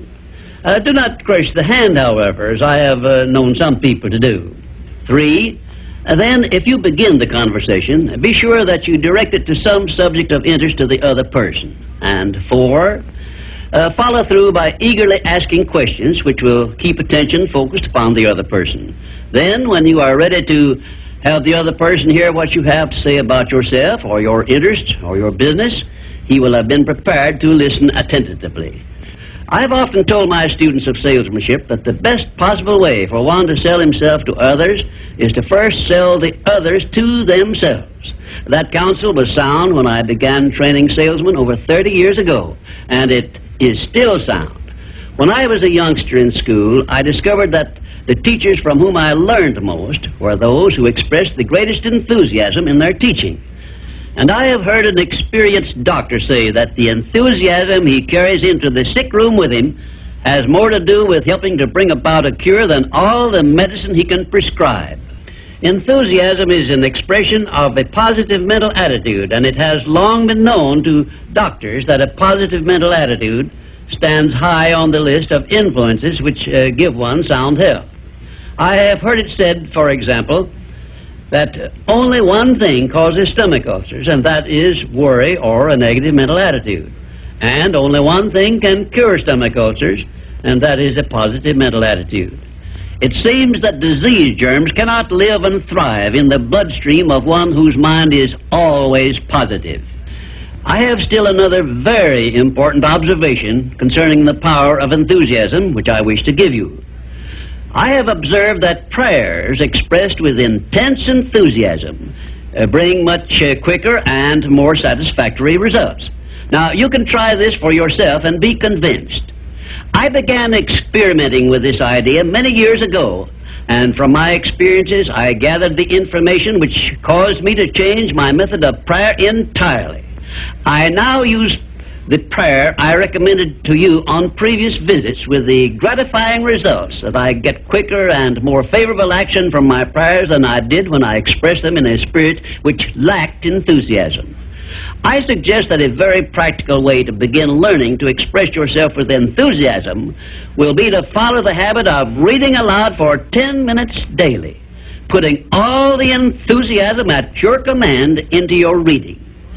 You will be surprised in a short while at how much this will help you in speaking with enthusiasm in your ordinary conversations. I would suggest also that you adopt the habit of practicing enthusiasm in your conversations with your family and your business associates. Incidentally, this habit will make you more popular with those who are close to you. You can enjoy the benefits of enthusiasm if you are interested enough to develop a technique by which to acquire this habit, so you will follow it in a natural, unaffected tone of voice. If you follow my suggestion that you read for 10 minutes daily as a means of acquiring the habit of enthusiasm, I recommend that you write down a list of 10 subjects, things, or circumstances in which you have the keenest interest, and use this list for your practice purposes. You will have no difficulty in reading in a tone of enthusiasm in connection with the things that you like best. And finally, if you have not already picked up some useful ideas as to how the habit of enthusiasm can be developed, or what causes one to be enthusiastic, let me give you an example which may provide you with an interesting cue. You perhaps remember when you were courting the person of your choice, or being courted, as the case may be, you needed no one to tell you how or why to be enthusiastic. Of course not, because the motive of love or affection took care of this without effort on your part. Just remember that enthusiasm is always easily expressed when one is inspired by a burning desire for something or any motive associated with one's closest interests. Where there is no motive, there is apt to be no enthusiasm. Remember also that the three basic motives which it has been said practically rule the world are: 1, the emotion of love; 2, the emotion of sex; 3, the desire for financial gain. A combination of all three of these motives, it has been claimed, can convert a mediocre person into a genius, and I leave the thought with you for consideration.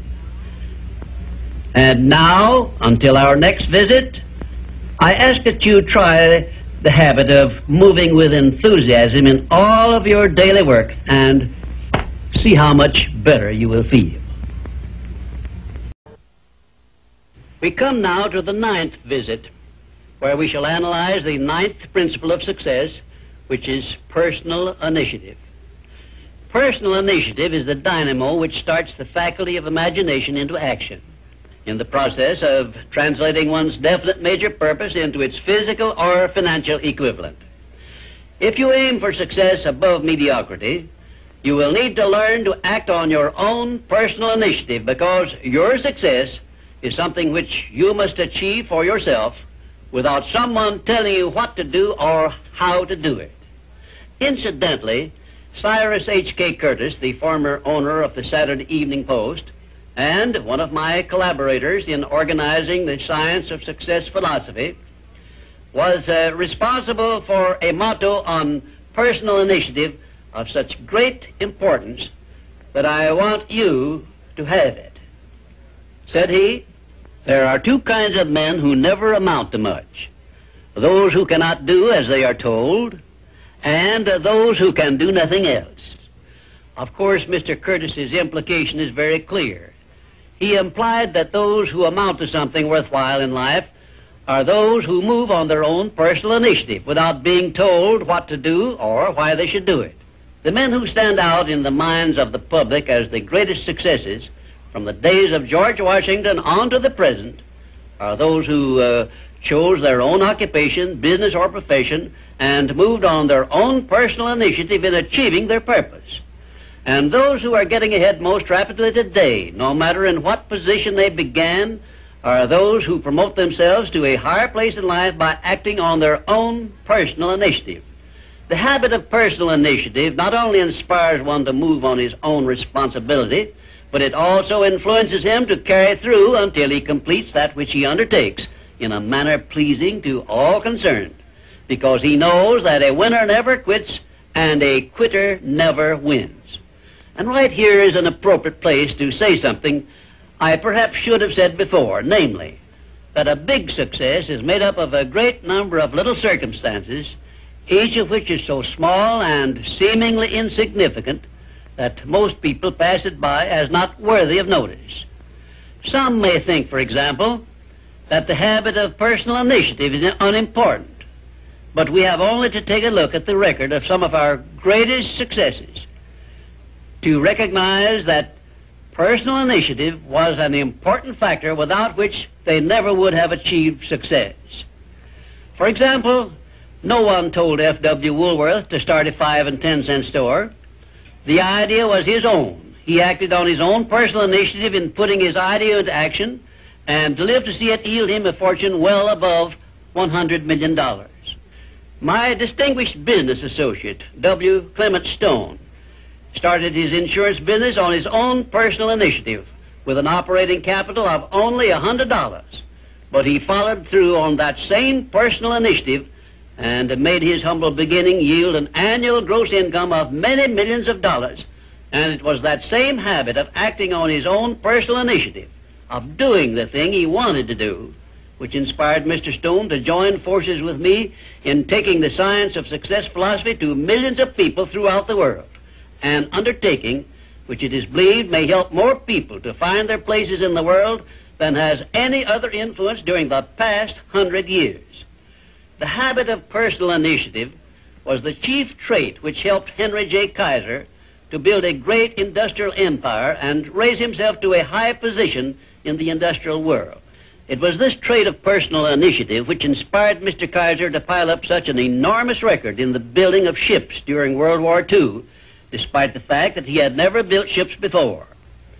One day when I was lecturing to one of my classes, I mentioned Henry J. Kaiser's wonderful record in building ships more cheaply and quickly than experienced shipbuilders had been able to do, when one of my students spoke up and said, Mr. Kaiser's having been a friend of Jesse Jones of the Federal Reserve Bank did not hurt his chances of success any, did it? Well, for a moment it looked as if that question had placed me on a spot. But I soon recovered my composure and came back with this reply. No, his knowing Mr. Jones did not hurt his chances, but think of the thousands of industrialists, many of whom may also have known Mr. Jones, but did not use their personal initiative in getting his financial help. Personal initiative is one quality which inspires one to form friendships and to make contacts with people who can be of aid to them in times of need. It was my personal initiative which influenced Andrew Carnegie to give me an opportunity to organize the Science of Success philosophy.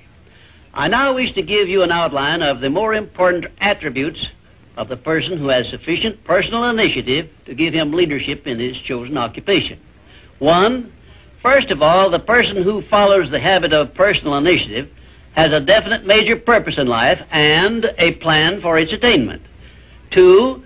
And a mastermind alliance with those whose help is essential in achieving his major purpose. 3. He has the necessary persistence and the will to win to carry him along when the going is hard and he meets with obstacles. 4. He makes decisions promptly when he has the necessary facts on which to base them and changes them slowly, if at all. 5. He follows the habit of doing more than he is paid for, and he does so in a pleasing, positive mental attitude. 6.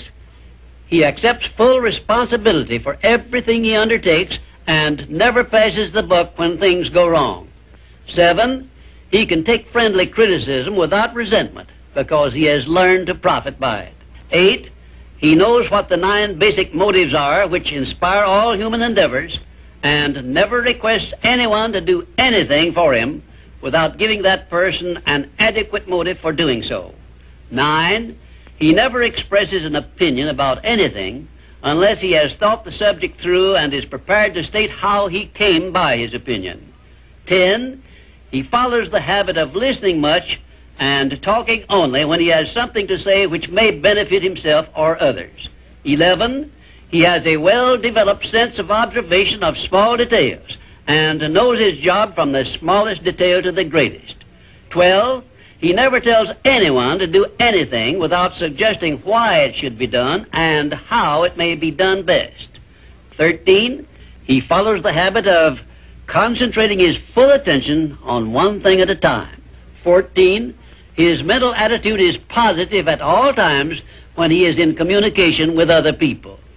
15. If you ask him a question, he will give you a direct answer, even if he has to tell you he does not know the correct answer. 16. Last, but perhaps most important of all, he never puts off until tomorrow that which should have been done last week, because he knows that the habit of procrastination is near the top of the list of the causes of failure. If you can rate OK on each of these 16 traits of personal initiative, you are a leader in your field of endeavor. When you come to examine yourself on the subject of personal initiative, just remember that your success or your failure depends very largely on the action you take in connection with your occupation. No one will tell you what you should do. No one will tell you what not to do. The decision must be your own, and you must follow through and carry out your decision on your own personal initiative. If you work for wages or a salary, you should decide to promote yourself through your own personal initiative to the top of the scale in your occupation.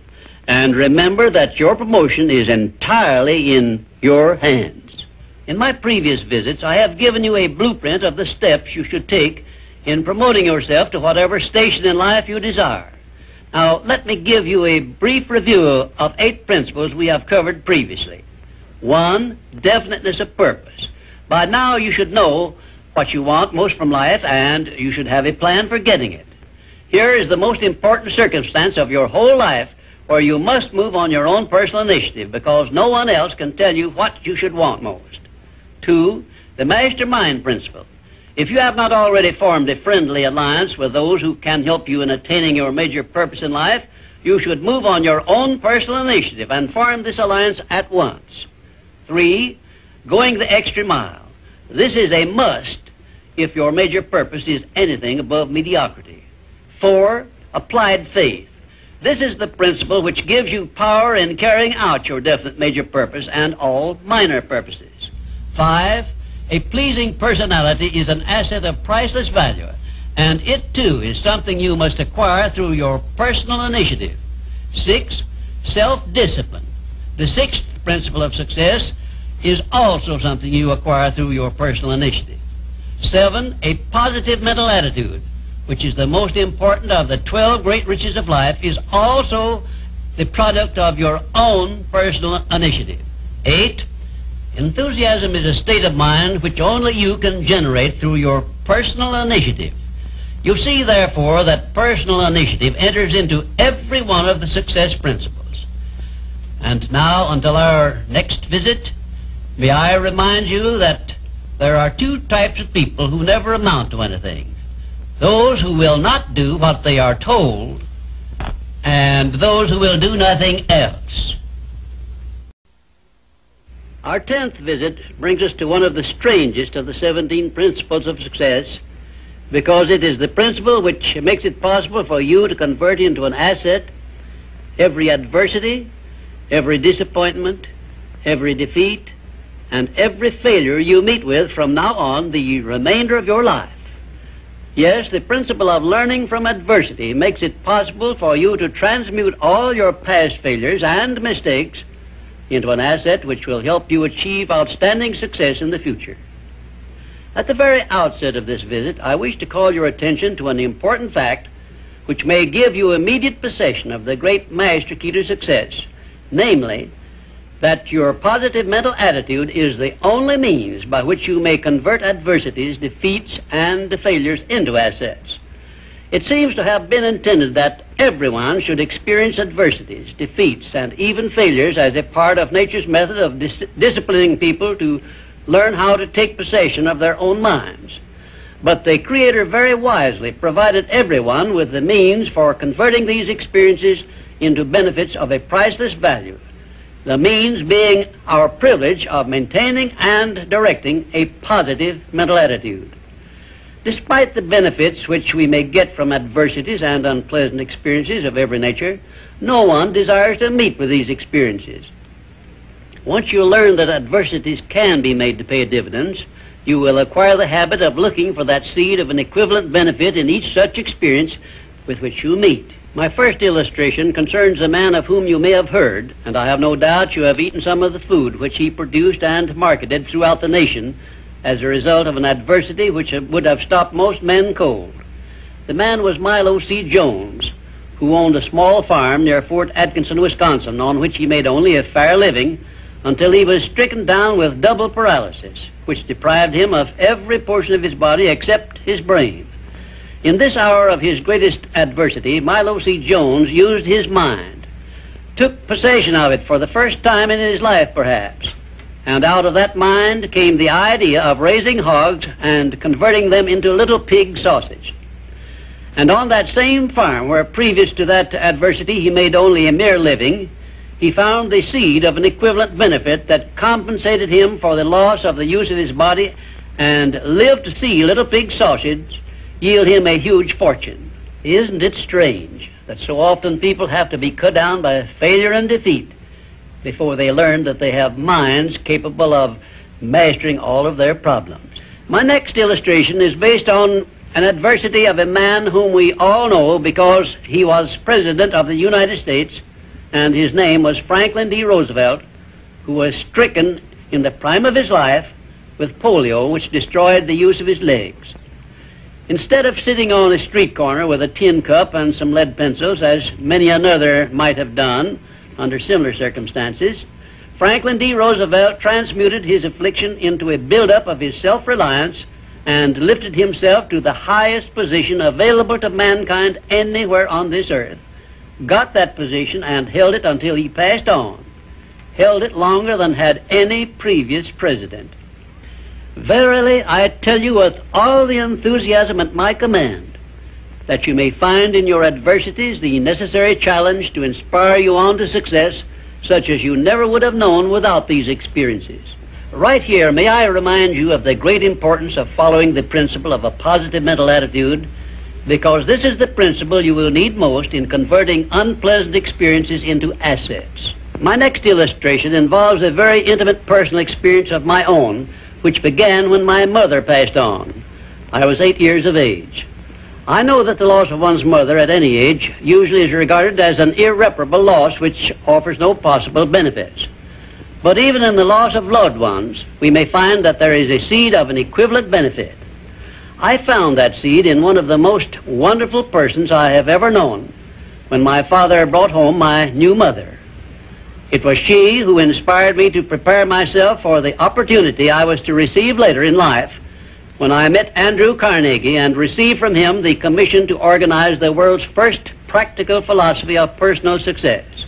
Had it not been for the loss of my mother, I would not now be having this visit with you, and my books would not now be serving to help millions of people throughout the world to find their places in life. Nothing is ever so bad or so unpleasant that it may not yield some benefit if we keep a positive mental attitude toward the experience and make it a habit to look for that seed of an equivalent benefit.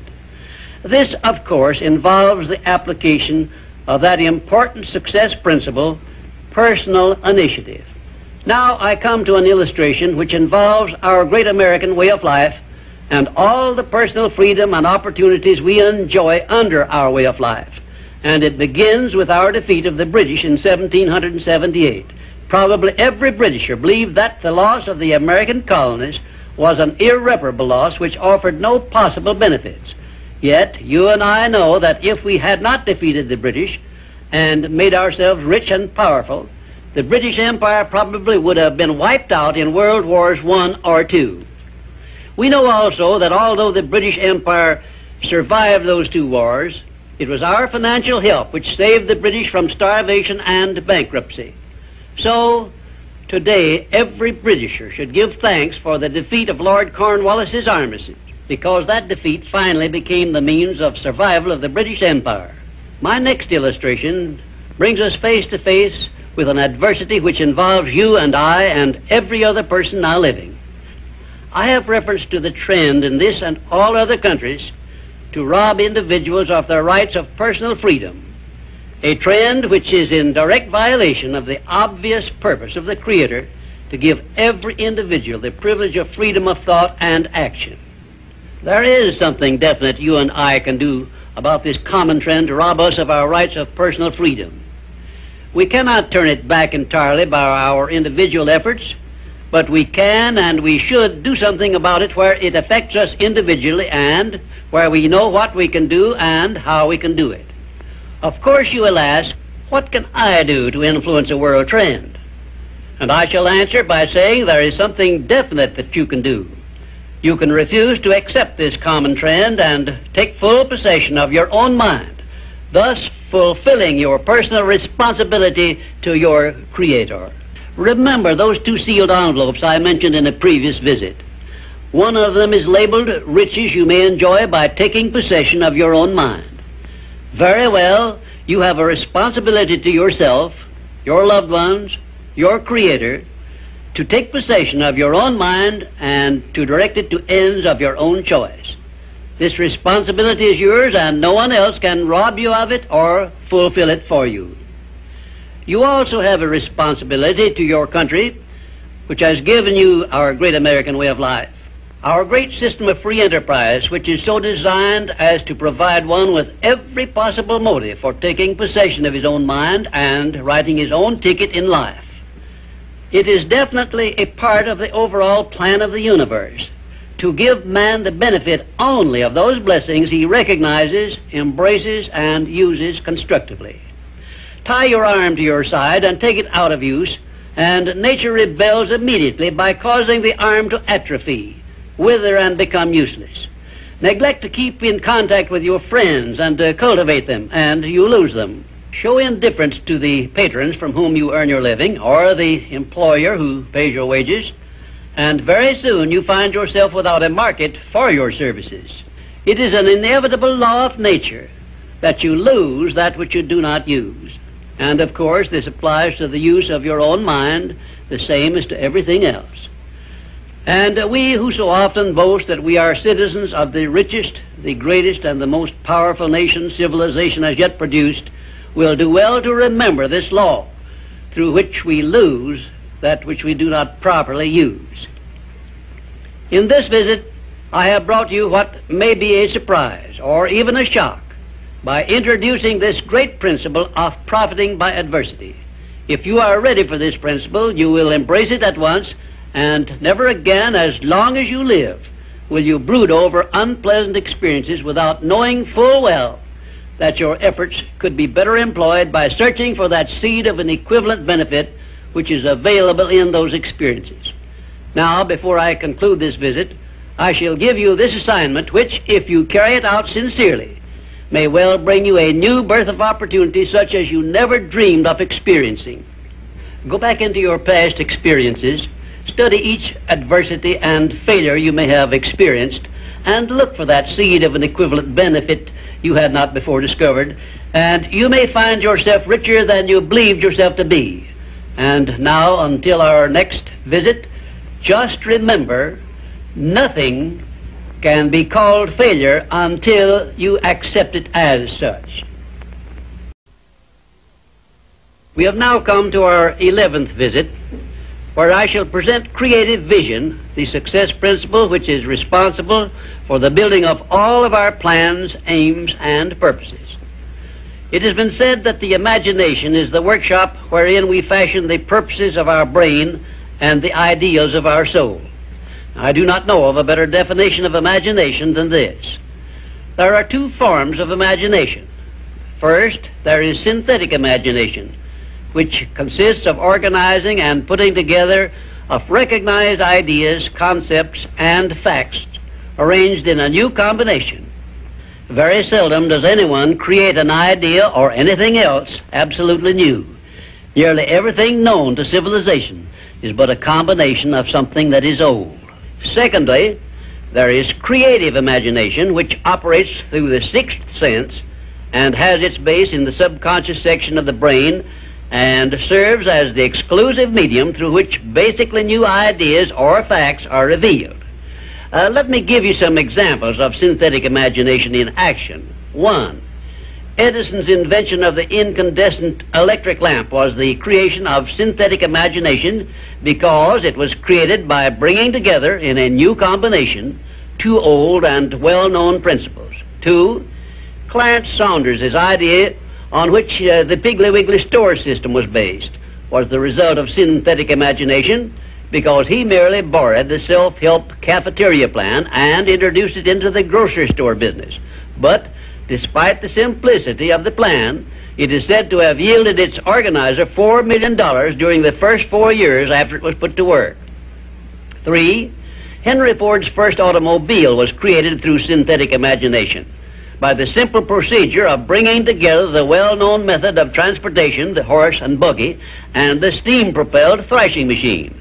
Both ideas were old, but it remained for Henry Ford to combine them in a new method of use, and he made himself the most distinguished industrialist of his era by his achievement, not to mention a fabulous fortune. 4. The man who dipped a hunk of ice cream in chocolate, placed a stick in it for a handle, and called it Eskimo pie, used synthetic imagination and started a new industry which still has a widespread outlet and grosses annually a huge sum. It is safe to assume that the creator of this simple plan of merchandising was well compensated for his use of his synthetic imagination. 5. F.W. Woolworth made use of synthetic imagination by the simple procedure of setting up a retail store in which a large variety of merchandise retailing at 5 and 10 cents per item was offered to the public. and lived to see his merchandising innovation start a series of similar retail stores which gross annually many millions of dollars in sales and made Woolworth rich in the bargain. Now, I shall give you some examples of creative imagination. One, Edison's invention of the phonograph was the outgrowth of creative imagination because no part of his invention had ever been known or used previously. Two, Signor Marconi's invention of wireless communication was also the outgrowth of creative imagination because it was based on basically new ideas which never had been used previously. He was the first to discover the means by which the ether could be made to take the place of wires in the transmission of sound. Three, Madame Curie's discovery of radium was also the outgrowth of creative imagination because no one before her had ever revealed either the actual existence of radium or the method by which it could be recovered or refined. Four, Wilbur and Orville Wright's perfection of the modern airplane was partly the result of creative imagination and partly the result of synthetic imagination, because others previous to their time had discovered some of the ideas they used successfully, but they were the first to coordinate those ideas, so they worked. Five, Robert G. Letourneau made effective use of creative imagination by building heavy dirt-removing machinery, which involved ideas never before used, although he was practically unskilled in engineering and had very little schooling of any kind. I worked with Mr. Letourneau for a year and a half, during which I saw him in action many times when he was drawing entirely upon the faculty of creative imagination and receiving his ideas from sources outside of his own immediate education or knowledge. And right here, in case you have not already recognized the fact, I am bringing you very near the point where people sometimes tune in on their creative imagination and come up with ideas which benefit great numbers of people and make themselves popular and rich. I am going to give you these suggestions solely as inspiration intended to introduce you to your faculty of creative imagination. All the good ideas have been used up, did I hear you say? Quite to the contrary, the best ideas are yet to be revealed and put into service of mankind. There are no more opportunities to become rich, did I hear you say? If you will give me an acceptable plan for influencing married people to adopt and use the mastermind principle in their domestic relations, you may benefit many millions of people in homes where harmony does not now prevail, and make for yourself a reputation worthy of a king's ransom. If you have a better idea or plan for the use of salesmen in any field of selling, your idea may help millions of salesmen to increase their incomes and bring you a reward worthy of the value of your idea. I am still talking to you about exercising your faculty of imagination, but I am limited as to the number of ideas I can give you in so short a time. But I will give you some more useful ideas in my next visit. Imagination is a trait which becomes alert only by constant action based on the success principles I have described in these visits. You are the one who must supply this action. The rules of accurate thinking are so clear and simple that I often wonder why so few people ever take time to learn the rules, since accurate thinking is the very foundation of all successful achievements. In this visit, I shall give you a working description of the rules of accurate thinking, which all successful people follow. First of all, accurate thinking is based on two simple fundamentals. They are called inductive reasoning and deductive reasoning. Inductive reasoning is used when the necessary facts on which to base your thinking are not available. In this case, you act on hypotheses, or what you assume the facts to be. Deductive reasoning is used when you have the facts or what appear to be the facts on which to base your thinking. The next step in accurate thinking is to separate facts from fiction, or hearsay evidence, and determine whether you are dealing with hypotheses or real facts. When you are sure you have dependable facts on which to base your thinking, you take the second step by separating these facts into two classes. One is important facts, and the other is unimportant facts. When you do this, you may be surprised at the overwhelmingly greater number of unimportant facts you deal with daily than there are important facts. At this point, you are almost sure to want to ask the question, what is an important fact, And how can I distinguish it from an unimportant fact? And I shall give you the answer to this very important question by saying that an important fact is any fact which will aid you to any extent whatsoever in attaining the object of your major purpose in life. And all other facts, as far as you are concerned, are unimportant, and you should waste no time with them.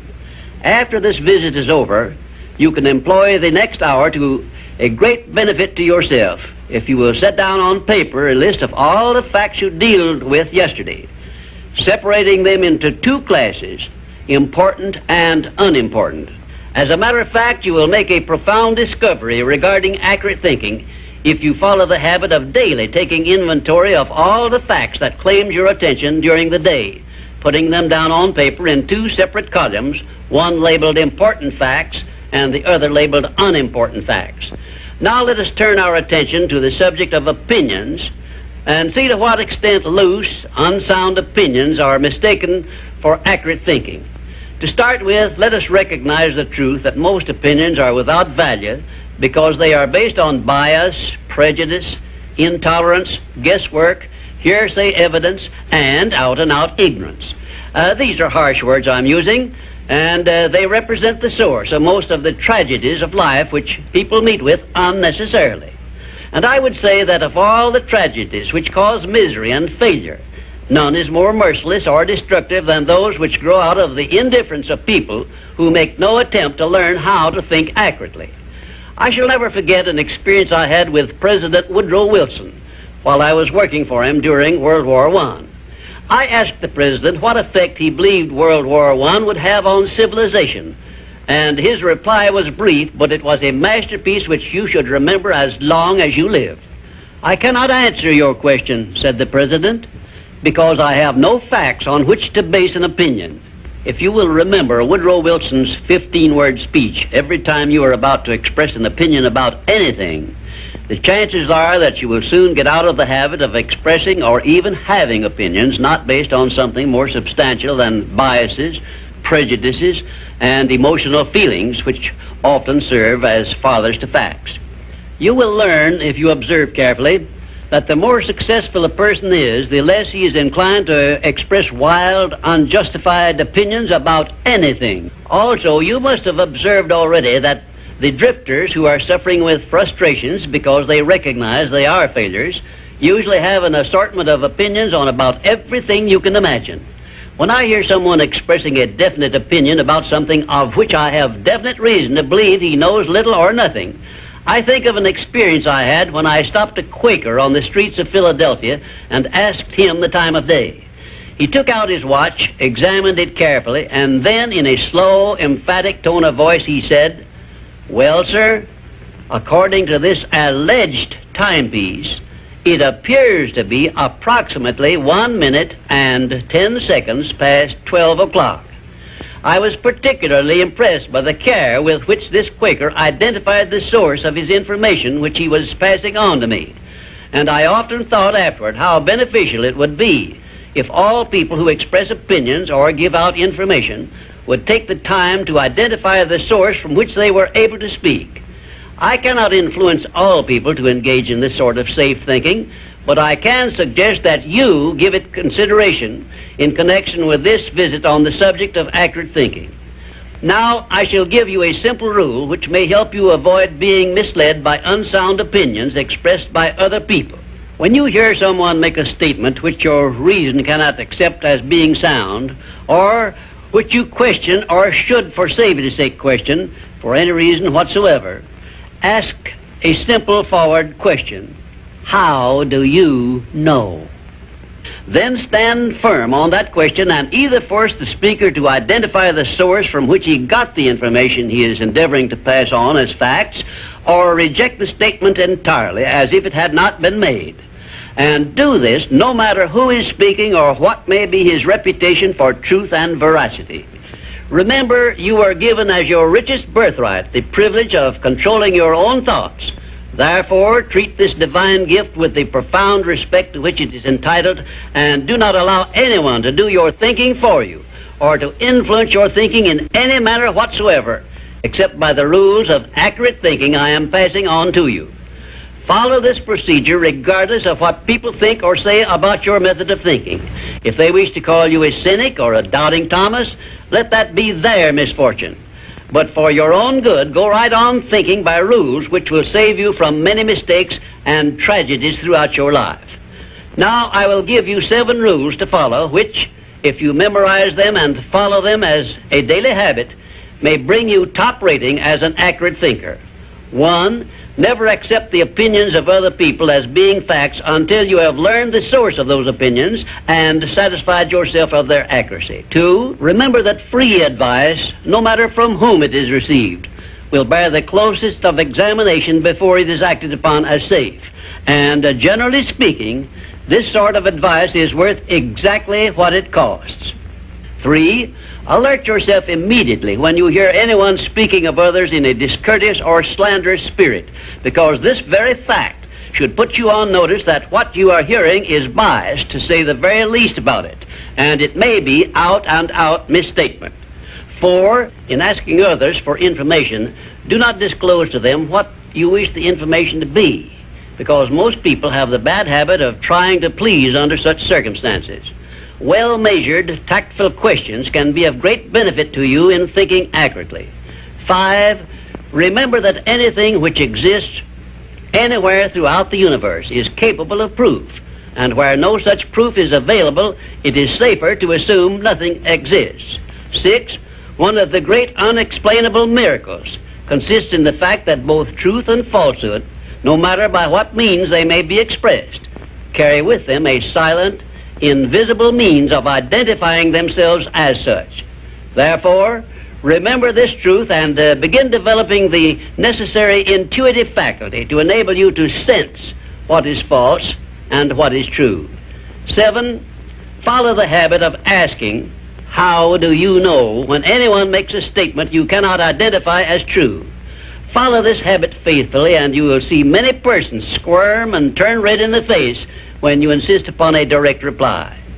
The most accurate thinkers are the scientists. They investigate with open minds and never allow their wishes to become the fathers of facts, but deal with each fact as it is, not as they would like it to be. Now, one final word of warning I feel I should leave with you. Study yourself carefully, and you may discover that your own emotions are your greatest handicap in the business of accurate thinking. It is easy for you to believe that which you wish to believe, and unfortunately that is precisely what most people do. This is a method by which many people condemn themselves to eternal failure and defeat, and it is a method which opens wide that sealed envelope which contains the list of penalties they must pay for neglecting to take possession of their minds and use them for constructive ends beneficial to themselves. And now, until our next visit, may I say goodbye. Throughout my life, I've had a wide variety of very high goals, but my major one has always remained the same: to change the world and make it better for this and future generations. Napoleon Hill and his philosophy of success have helped me to develop, maintain, and advance this goal. In his final visit with us, Dr. Hill discusses the nature of universal law and its impact on us all. The 13th visit brings us to the analysis of a law of nature which is the basis of all of our habits, both the good habits and the bad. This law is a vital part of the 17 success principles because it is the means by which you and every other person can put into operation an irresistible power by which your aims and purposes are attained almost automatically by the action of your habits. I have named this law cosmic habit force because it is the law which gives definiteness of action to everything which moves throughout the entire universe. It keeps the stars and planets in their accustomed places, and it fixes the life patterns of every living thing, from the smallest insects to the largest animal, excepting only man, who has been given the means by which he may use this law to establish his own habits and determine his own desires and movements throughout life. Cosmic habit force binds every living thing lower in the scale of intelligence than man with what we call instinct. But man can rise above these fixed patterns by which lower forms of life live and establish his own pattern. This privilege is the only thing over which man has complete power of control and direction.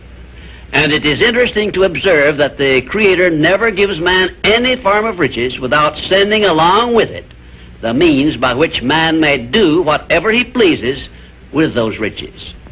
Like every other natural law, cosmic habit force has both a positive and a negative potential application.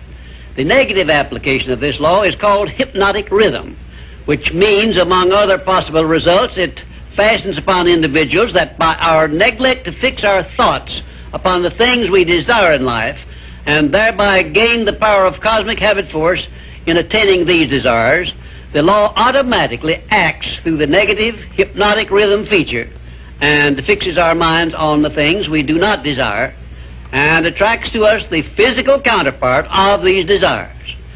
Understand this principle of the law of cosmic habit force, and obviously you will have a better conception as to how essential it is to keep your mind occupied with the life pattern and the things and circumstances you desire until this pattern is taken over and made permanent by cosmic habit force. Cosmic habit force is the watchdog, so to speak, which looks over your shoulder all through life, examines every thought you release, every act in which you engage, and forces upon you the penalties or the rewards in those two sealed envelopes I described in a previous visit. When you understand the principle of cosmic habit force, it is clear enough that you cannot go through life without using the power of this law to carry out the circumstances and the desires you voluntarily choose, or, by your neglect, allow the same law to force you to pay the penalties I described. You have a power of choice here, the same as in all other things, but your neglect to exercise this power brings certain, if not always swift, retribution upon you. Perhaps you now see why I warned you in a previous visit that the two sealed envelopes were not imaginary but real. And of course you now understand that you must avail yourself of the benefits of one or be forced to accept the penalties of the other. There is no halfway compromise for any human being. Ponder over this profound truth, and you will probably get a more impressive understanding of the power which is available to you through the application of the 17 success principles of the science of success. And you may also acquire a better understanding as to why these 17 principles have spread throughout the world without organized business management behind them. Why this science of success philosophy is believed to have brought personal success to more people than has any other philosophy designed to help individuals to take possession of their own minds. The nearest to a description of the law of cosmic habit force I have seen is Emerson's law of compensation, in which he so clearly established the truth that nothing ever just happens by luck, but every effect has its definite cause, albeit we often observe effects, the causes of which we cannot isolate or understand. If you will read Emerson's essay on compensation again, in view of what I have said about the law of cosmic habit force, you may get much more from it than you absorbed from it previously. Now I shall give you a variety of illustrations as to how the law of cosmic habit force operates. One, first of all, let me call your attention to the fact that cosmic habit force fixes the habits of the electrons and protons of matter, so that their relationship and chemical behavior always follow the same pattern. Thus we see that everything throughout the universe comes under the influence of cosmic habit force, and everything moves and exists by a pattern which is immutable and enduring, except man, who, as I have said, can break the habits established by cosmic habit force which affect him and set up in their place habits of his own choice. Two, cosmic habit force fixes the pattern of every form of vegetation which grows from the soil of the earth, so that each thing reproduces after its own pattern. A grain of wheat always reproduces other grains of wheat, but never makes the mistake of producing oats or some other form of growth. One atom of hydrogen and 2 atoms of oxygen combined always produce water, never anything else, because the pattern of their chemical reaction has been fixed by cosmic habit force. 3, when the human mind is focused on a definite major purpose, the law of cosmic habit force goes into action immediately and attracts to the individual the material equivalent of that purpose, and the procedure is inexorable and never varies. However, hypnotic rhythm, the negative application of the law, will just as definitely attract to one all the undesirable things and circumstances which the mind is allowed to dwell upon, such as poverty, ill health, failure, fear, and all other undesirable things. 4, cosmic habit force, expressing itself through the emotion of sex, is the means by which every living thing perpetuates its species. Understand this truth, and you will better understand the irresistible forces of the profound emotion of sex, the means by which nature creates all living things. You will also better understand why aims and purposes, which are expressed orally under the great creative forces of sex emotion, are acted upon so rapidly by cosmic habit force. 5, we sometimes hear people speak of successful men as being on the beam, by which they mean that those who enjoy success have established a success thought pattern in their minds, which cosmic habit force has picked up and carried out to its logical conclusion. Direct it to definite ends in a spirit of belief in your attainment of those ends, and keep your mind busy in carrying out your purpose instead of allowing it to drift to subjects you wish to avoid. You are on the beam when you can truthfully say, I know precisely what I want from life, and I have faith I shall get it. You are not on the beam when you have no definite major purpose and you are drifting aimlessly through life. People who are failures also are on the beam, but they are on the negative side of the beam because they have neglected to use those riches which came over with them in that sealed envelope, and they have placed themselves under the influence of hypnotic rhythm, which is the negative application of cosmic habit force. There is one word which doctors dread, and it is the word fixation, which means that a sick person believes in his sickness as something which cannot be cured. Fixations can become a priceless asset by those who have discovered the great master key to success and have learned how to develop fixations in their minds based on the things they desire most in life. Cosmic habit force is the power which makes fixations permanent. You should have a definite fixation based on your major purpose in life, but you are the only one who can create this fixation. You can do it by taking possession of your own mind and keeping it directed toward the attainment of your major purpose. If you will do this by following all the instructions I have given you in these visits, in a short time you will find yourself on the beam and headed directly toward everything you desire and deserve to receive. Lastly, remember that your mental attitude is something you control outright, and you must use self-discipline until you create a thought pattern or thought habits which keep your mental attitude positive at all times. Your mental attitude is important because it acts as a magnet which attracts to you everything, every circumstance which makes you what you are and where you are. If you wish to keep on the beam that leads to success, be sure that you give cosmic habit force a thought pattern based on the things you want most in life, and it will do the rest.